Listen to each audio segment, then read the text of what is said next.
that's great. That's just fucking great, man. Now what the fuck are we supposed to do? We're some real pretty shit now, man. Welcome to Have a Chance Podcast. This is Jason, not here with Paul again, just me by myself for an opinion review of Aliens Dark Descent.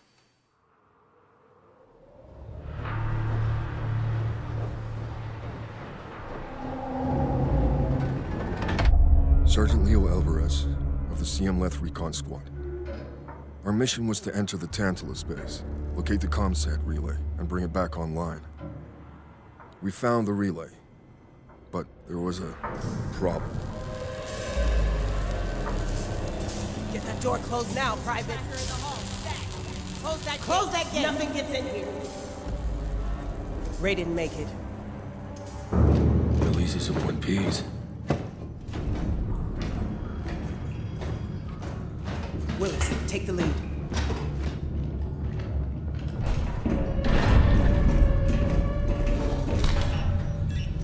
Oh, this ain't good. What we found was a new kind of evil, and it found us first. What the? This wasn't human. Retreat! Retreat! Willis! Open fire! Go! Go! Go!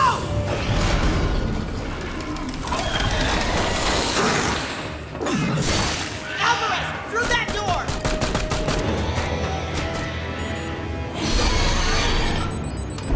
Hold that door, Sergeant! Son of a...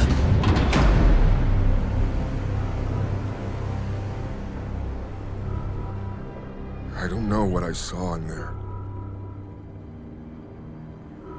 But I know when I close my eyes, I still see it. Now everyone's dead.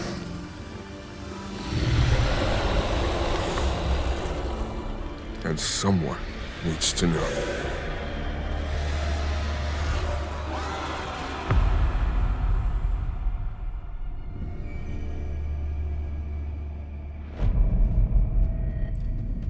All right, before we start here, just want to give you a quick rundown that there's going to be some gameplay that you will see in the background.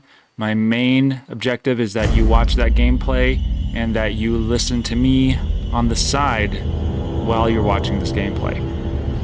All right, let's start in on this opinion review of Aliens Dark Descent. It is definitely a single-player game, no playing with friends, and it's a top-down kind of rotating 3D aspect, but top-down, squad-based survival. It's linear in nature, it's story-focused, and it's a game set in the Aliens universe. If you are not familiar with the Aliens franchise, I would recommend that you either Wikipedia or go to YouTube and type in Aliens in 5 minutes or Alien Story in 5 minutes, or the Aliens movies in 5 minutes. This one takes place right after Aliens 2, the second one of the, there's probably, 6 movies now? I have not seen them all. I've seen a couple of them. This one takes place after Aliens 2. It is very systems heavy. I would say it is closer to a board game put into a virtual environment. And if that sounds really bad to you, then just wait and see if it is. And if that sounds exciting to you, action game. It's also a game for real-time strategy fans or for HR managers. HR managers, really? Yes, I will tell you why. I'm sure if you work in HR, this is your cup of tea because it's hilarious how much you have to babysit these Marines. Just as well for my office. What is the loop? The loop of the game is you enter an area with 4 Marines. You seek to complete objectives, you manage resources a little bit, you manage stress, trauma, health, injury, and behaviors, more on that later, and you return to base to heal up and move to the next day for another deployment. You're provided with options to react to each day, which will affect your gameplay positively or negatively. or both, and you try to level up your Marines to last longer on the next deployments and progress further through the story. That's the gameplay loop. I'm just having one of those days, you know? What does this game do well? It delivers. How did It you really guess? delivers on that alien versus Marines fantasy in a lot of different ways. So let's get into it. It's my problem. Seems I'll to take care of evolve it. the game just I just need slightly to reach my every office. quarter while keeping the base gameplay more rigid. And by that I mean every quarter of the game you encounter something, or you have an objective that you have to do, or something like that that changes up the way the game is playing. But the base game, that stays the same. That does not change in any way. It delivers on the terror of the xenomorph. And if you know the Aliens movies, you know that it's just a creepy alien and it hides in the shadows, and it's really not the one that runs around and kills you at the first chance it gets. It waits until you are ready to hit that button that will destroy all the aliens in your area, and it'll be waiting right in front of that button. So it really is a mean alien, those xenomorphs, and it really delivers on that. This game delivers on that terror. You're hopelessly outmatched in this game when you start. You have 4 Marines, sure. I mean, you start with just Mako Hayes at the beginning, but that's just a prologue. And then when you have the 4 Marines, they all have, automatic weapons, they have shotguns, etc. But just one alien, if it gets to you really quickly and you are not paying attention, it can make your entire deployment for that day be for naught. You just have to go back to the ship and cancel that deployment because everyone is injured, or one of your guys died, or 3 of them got abducted, or something like that. So just one xenomorph really is terrifying. There are 10 different types of xenomorphs that you can encounter. Leveling up Marines is done at a fair rate. It really is not often, but it's also not so little that you can't feel like you're powerful. You are leveling them up at a fair rate, and it's really a good part of the game. Permadeath is really punishing because you are investing in these Marines. You're picking who you want to take for this deployment, who you want to take for that deployment. One of the first ones that I was really putting all the points into, that person died. I don't remember how, but it was really fast that it happened, and I could not react to it really well. And that changed the way I did the rest of the deployments afterwards. That was probably, I think the first person that died for me was the very first day, but that was just a level 1 private. But the second one that died, that I put all my points into, was almost max level, died probably a quarter of the way through, and that really disrupted my game, and in a good way. It was fun to adjust to that. Stealth is really rewarded. There's an alien aggressiveness meter. If you're looking at the gameplay, it is on the top right, and it kind of shows whenever aliens are seeing you, it starts ticking and going higher and higher. And when aliens don't see you, it pauses. Also, if you leave the area, you're done for the day for that deployment, and you go back to the location, sometimes that alien awareness is still up at where you left it. Just depends on, I think, a couple different situations. But that awareness, the more you sneak around and don't engage with aliens, the less awareness builds up and the less severe the xenomorph attack. The game length has plenty of legs. The gameplay mechanics are well incorporated for controller gaming. In fact, I've played it both on mouse and keyboard and on my Xbox Series X, and I preferred playing it on the Xbox Series X. They did the controls so well for a controller that it felt very unnatural to use mouse and keyboard to move troops around, which was really interesting to experience, but I really applaud what they did with that. Environments were much bigger than I thought they were going to be. There's multiple levels to probably every location, almost every location that you visit, and sometimes you don't know that there's multiple levels until you progress in the story. The Marine classes are really great to experiment with. You have 5 of them. You have sergeants, who are more of a commanding role, and they get more command points that you use to do special tactics with. They are able to boost morale to help the other Marines. The recon class can equip silencers on sniper rifles and take out xenomorphs without them alerting anyone with their death. and without them seeing your squad, which is really great for keeping that awareness meter down. The medic can give your entire squad multiple drugs. It is a very drug-heavy game. It's hilarious. But the drugs can keep the nerves down, and they can also heal people faster. They can bring people out of comas. It's really hilarious. But either way, the medic is a really nice class. The gunner is a class with that very iconic smart gun, that machine gun that apparently, aims every bullet individually at whatever it needs to target. It's a really good gun. It really mows down aliens quickly. On it. The Techer is kind of like the hacking class. He can employ drones. He can hack doors. Yes, there are doors that you can hack. There's doors that you can weld, break open welds. You can use explosives to blow holes in walls, things like that. But the Techer is the only one that can hack doors, really. There is a way around it, but that one is the one that you want to take to hack doors. All right, we're going to pause really quick to emphasize I really am excited for this. This is one of the best things about this game, and this will tell you whether it's a game for you or whether you are just dreading this. So listen up. There are stress effects. There are trauma effects. There's exhaustion, there's injury, and there are behavioral traits. And I'm not going to go through everything, but I wanted to read you some of these things. All of these things can stack probably multiple times. All of them have certain remedies, and you have to figure out how to use these or get rid of them faster or slower or just deal with them, and they can really impact your gameplay, especially the further you get in the story and the more your xenomorphs are attacking you. It gets more and more frantic. So listen up, these stress effects, you've got 5 of them here. One is confused. For each confused Marine in the squad, the command point regeneration rate is 10 seconds longer. So use command points to use shotguns, to use flamethrowers, to set up mines, all of these special items. Use command points for that. Shaking, scared. The Marine's accuracy is reduced by 10 points. Disruptive. All Marines in the squad, including the disruptive Marine, take an additional 0.1 stress damage per second.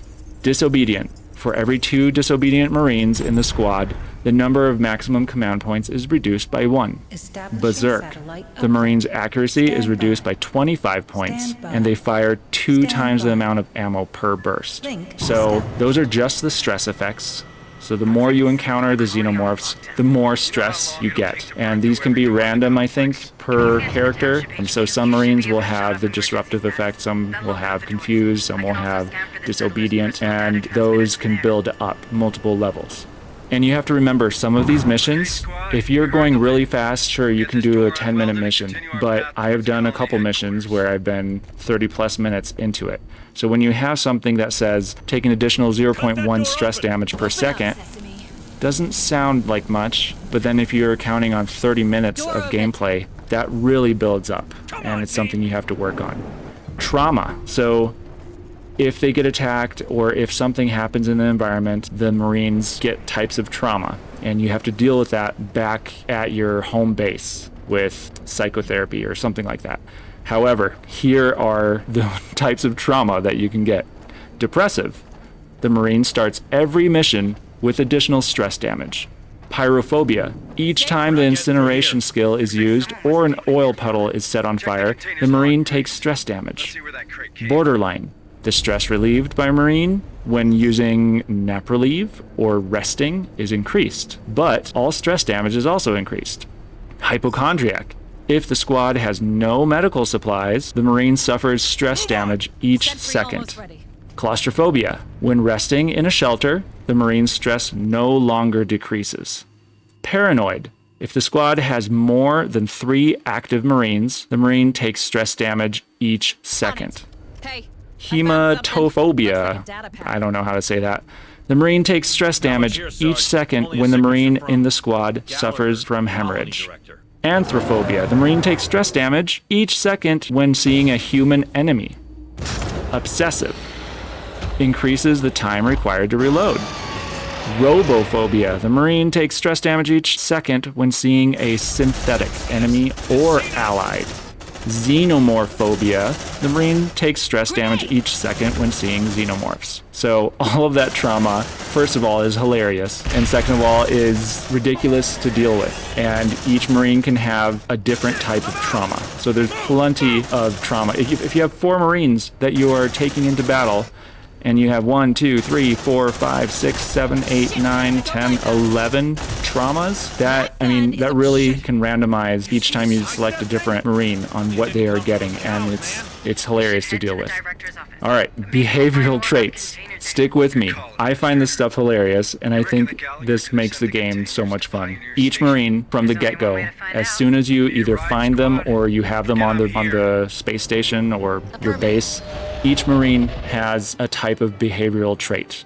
There's quite a bit of them, and there's only really one way to get rid of a behavioral trait, and that's using an upgrade token to, instead of upgrading different things like faster reload, more ammo, it's to get rid of a behavioral trait. Sometimes that's the best way forward, but that's one whole level up that you are using just to get rid of this. So, Coward. The Marine's bravery is reduced by 2 per aggressiveness level. Remember I was telling you that the aggressiveness level of how much xenomorphs are after you? That builds up over time. Clumsy. Alien detection time is reduced by 10%. Gloomy. When the Marine reaches the anxious stress step, and as long as the squad is undetected, each other Marine takes 0.1 stress damage every second. Bad attitude. All Marines in the squad start the deployment with 20% stress. Poor health. The Marine consumes 1 medical supply during rest. Kleptomaniac. When returning from the deployment, the Marine steals 20 supplies from the Otago. Otago is your spaceship. Tense. When firing, the Marine consumes 1 more ammo per burst. Additional bullets always miss.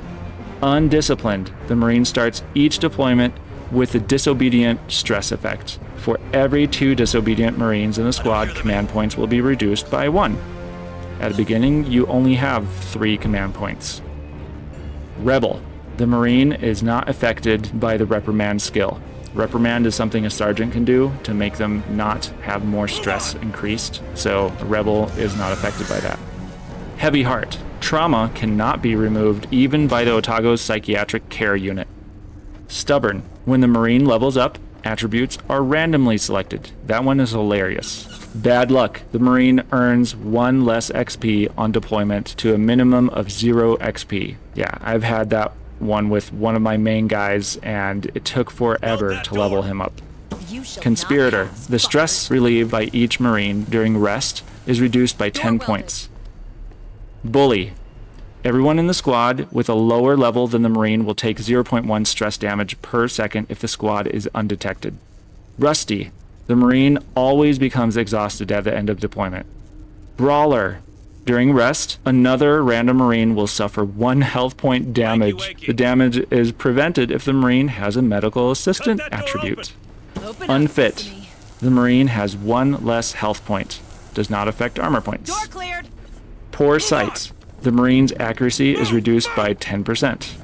Weak. Reduce the Marine's ammo clip capacity by 1. Jinx. With each burst, the Marine's weapon has 0.5% chance of jamming. Those are the behavioral attributes for this game. For each Marine, that's compounded by trauma, and that's compounded by stress, and that's compounded by injury and by exhaustion. It's ridiculous. So that should give you a good idea of what this game is. It feels more like a tabletop, but this game is so much fun to deal with all of these random stressors on your guys. For me, that's the main gameplay. It's not, can I get through the story and can I see whether this turns out this way, or can I kill the most xenomorphs or whatever. It's really an HR manager's dream. I'm not an HR manager, but to me, this is hilarious because there's so much you have to deal with. Going on with what the game does well, when you've made a mistake, you're punished quickly, making you feel like the movies through and through. And it's also priced at $30. $30 is a really good price for this. It's not a full $60 or $70, like the big AAA games. It's definitely a AA game, and it's priced correctly. Going on, what does this not do well? The game length led me to slight burnout towards the end. I think I was expecting it to be shorter, and because I thought it was going to be shorter, I didn't really have the stamina to keep going very much longer, but it just kept going and kept going and kept going. I was surprised by the amount of money that I spent for it, of what I got in length of game. It was pretty long. I don't remember the entire amount of hours that I did. I can look that up, but I think it was roughly about 20, maybe 24 hours that I spent on that game to get all the way through. But I had a really fun time in all of those hours. The last 20% of the game was not optimized well. It was really clunky. You could tell they kind of ran out of time for the end of the game. Some glitches led to restarts of the game, which wasn't the worst thing because SSDs made that loading just almost instant, but there were some glitches that made the game restart. Some paths and secondary objectives were visible too early, but not attainable, and wasted my time because I was trying to get these objectives done, but I couldn't find anything that I was supposed to do at the marker. And there's no prompt to perform a certain action if you miss the dialogue towards the end, and confusion on the same mission as to where to go. And by that, I mean there was one single part where you had to use a camera to open up a door, and you had never done that in all the hours of game. Probably 80% of the game is done, and you have not done this action ever. And then you never did that action ever again. It was a type of gameplay component that you never did except for that one single time. But that was a miss for this game. The ending was so unsatisfying.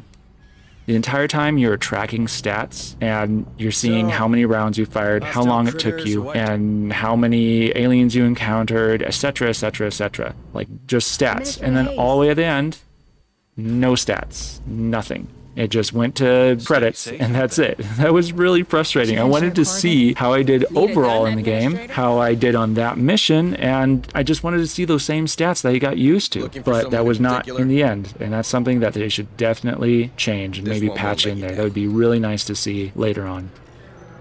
What are some of the great moments of this game?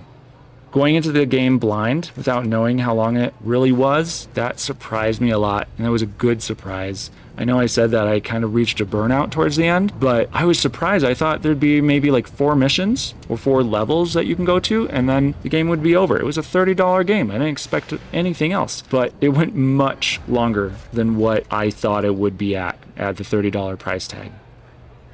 Having planned out corridors completely covered by automatic turrets and suppressing fire really made things fun. When you get to the point of knowing all the mechanics and seeing an area and setting up everything tactically, because you know this is going to be a big encounter area. There's going to be a horde of zombies that come at you. There's going to be a horde of aliens that come at you. Setting up those corridors in order to succeed, that was really satisfying.